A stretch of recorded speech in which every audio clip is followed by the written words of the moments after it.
Agora nessa posição então ela flexionou mais pode ainda. Pode passar até mais perto.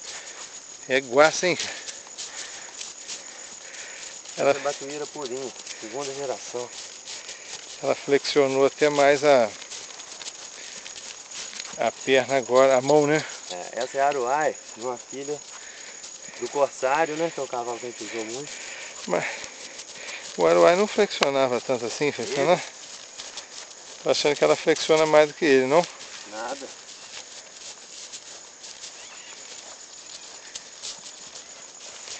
Vai ficar bonito aqui, pode abrir até mais. Abrir que eu digo... Isso, o circo.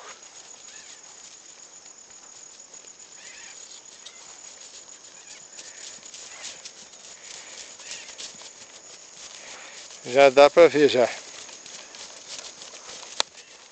Ela vai se acostumando com o lugar, vai melhorando, né?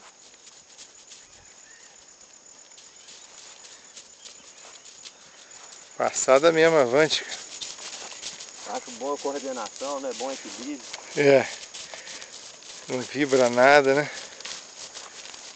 E olha que se tiver gordona vai ser um negócio chamar a atenção mesmo.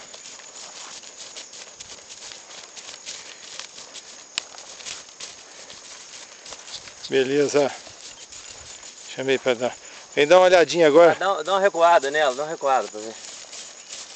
Não. Aí tá bom, né? Porque aqui vai ficar no sol, né? Não, vai ficar uns efeitos bonitos. Muito legal.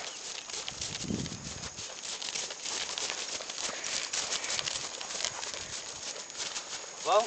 Tá beleza?